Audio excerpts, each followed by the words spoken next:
Okay guys, I'm Sebastian. I'm part of the locally world famous chiropractors in Orange County, California. I know, locally world famous, what's that mean? Famous locally.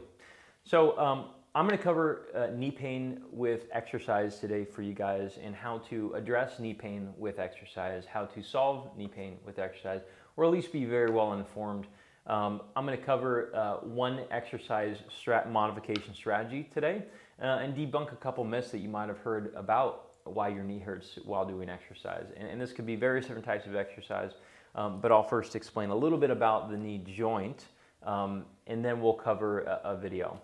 By the way, we have a lot of other free videos on knee pain while exercising, and you can find them there's a little red dot that's going to pop up somewhere on YouTube, and it's going to that's how you get to our channel.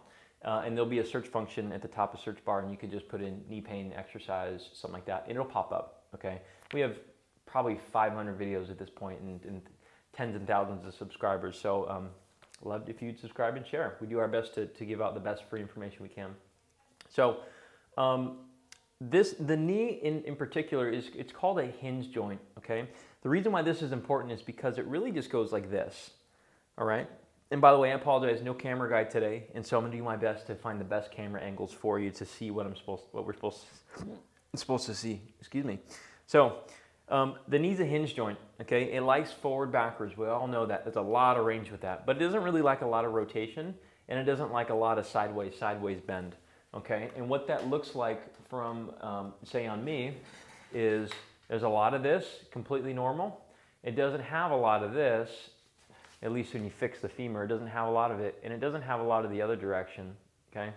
And so when you subject it too much to that, via exercise or with some other type of just daily activity, it tends to speak up. And we call the knee the squeaky wheel of the leg. It's just the circuit breaker, and typically it is caught in the middle between two joints which really aren't doing their job. Usually I gamble on the hip as being the easiest win, and the ankle is the other one, or the ankle-foot complex rather. And so basically what happens here in simple terms is don't necessarily think about your knee being broken or damaged, or you have a meniscus tear or an itis, an osis, patellar tendon, whatever.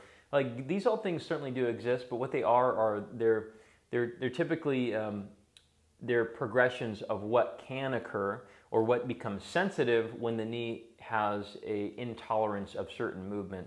I'm sure we've all probably had a point where we kind of tweaked our knee and it twisted, and then it started to swell up a little bit, or it just became sensitive for a week or so and then it went away. So that's what we call a rotational instability of the knee.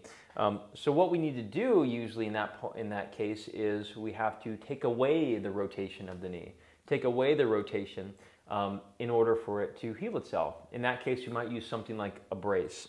However, there's other ways to do it which still keeps you active, and it's moving the rotational demand to another joint. In this case, the hip is really good at rotation. Look at that ball and socket joint right there. Like that thing is built for rotating, okay? And so a lot of times when we are getting people to stay active and keep exercising while they're settling their knee pain, we just deflect the load to the hip or to the ankle. In this case, I tend to choose the hip. I'm going to show you what that means here. Okay, and so the most common thing people suffer with is having something like a squat issue. Let's change where the camera's at here. And okay, so they usually have an issue a little bit with the squat. And so the reason being is because everyone's heard that, you know, the knee out over the foot is the devil when it comes to the squat, and that's incorrect. It is more knee dominant, so that is correct, but it doesn't necessarily mean it's a bad thing. It's just circumstantially bad. And so sometimes when we have people, ooh, I'm getting a little focus issue here, huh? So sometimes when we have people who squat and who have knee pain, they become more knee dominant, okay? They become more knee dominant, and their knee does come over the foot. Hope it's zooming for you. So it does come over the foot a little bit, and so they start to become this person when they first squat. And so what we like to do first is tell them to sit backwards like they're sitting into a chair. If you take a plumb bob or like a stick and went straight down, my knee now would be not over my foot. There's nothing wrong with being over the foot. I actually challenge you to go up and down some stairs today and try to do it without actually having your knee go over your foot. It's a natural human movement, but for the next week, we might deflect this movement backwards. The easiest way to learn a hip hinge style squat is to act like you're skiing, okay? So a lot of times people, if they've had knee pain with squatting, like say you have knee pain right now, just squat a couple times, ow, ow, ow, and do this, and then sit. I bet your knee pain dissipates by more than 50% because we're shifting the load to the hip. We're shifting the load of the body to the hip momentarily.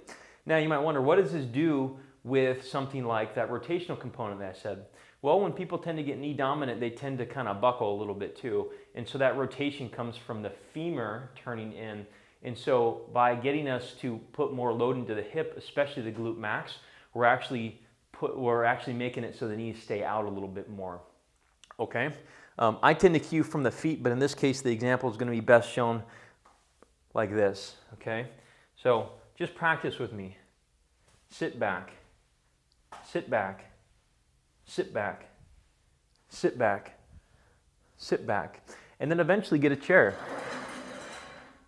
Take that same strategy, sit back, sit in the chair, and then straight up, okay? When I get up, I'm actually just rocking into my feet a little bit and then standing tall. People tend to do this kind of thing. All right, and you can actually feel your heels lifting up off the ground when you become more knee dominant, okay? Again, not in a natural movement, it's just the movement that your body doesn't like at this point in time. So you might wonder, what does this mean? It made me feel a little bit better, but how do I actually exercise without having back pain? Well, what we usually have people do is we call it a removal strategy, and then we plug it back in. And so we modify the painful activities of the moment. Does it hurt to squat? Maybe. If so, make it more a hip dominant squat for a week or so, and then reintegrate back in the squat that you want to do, all right? I know everyone has their preferences, but at this point in time, remove the thing that your knee is intolerant to, such as rotation, and maybe shear, which is knee over the toe, and just push into the hip, all right? Most of us, as we age, if we're just general fitness population, such as myself, we struggle with getting our hips involved anyways, which is why a lot of people go to physical therapists and places where they tell you to work your glute. When you get injured, they say, work your glute. Your glute med, your glute max, right? And so why not be a preemptive strike with it? We know that a lot of people have knee pain because they are not able to use their hips. They use their knee too much. They tend to become knee dominant too much. And so by kind of shifting that paradigm a little bit more of always knee dominant, such as that little shim squat forward, and then giving them the ability to be hip dominant with the squat, then we find happiness in the middle there. So we have like a 50-50 split where you have more movement options. The problem is a lot of times people with knee pain with exercise, they don't have a lot of movement options and they end up having knee pain because that's only the movement they do. It's like doing this a bunch. At some point, it's gonna hurt. It'd be nice if you can do a little bit of wrist movement to buffer that. So you can get better. It should be very simple if that worked for you. If you had a 50% reduction of pain with just squatting, or squatting down to a chair with that simple cue, just contact us, okay? We have a lot of people who ask a lot of questions of what to do next.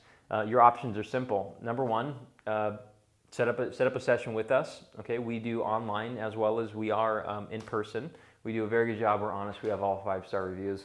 And the second option is we're going to, this might not be live yet, but there's gonna be a link in the bottom or in the corner that pops up to a free gift for you guys. What's the gift? Well, it changes sometimes. But since we get so many questions on these videos, we want to make it so you guys have the best chance of improving and taking the next step forward.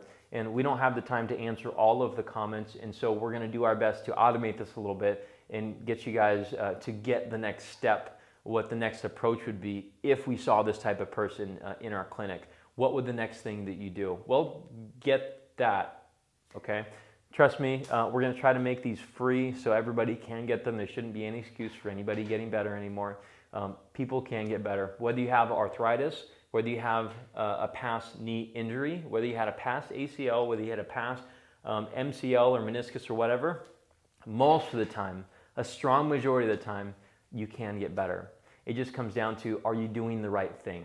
So hopefully we can help you through that. Come to p2sportscare.com. We'd love to help you out. Dr. Don and I can both help you out with this situation. Subscribe, like, and share, and see you next time.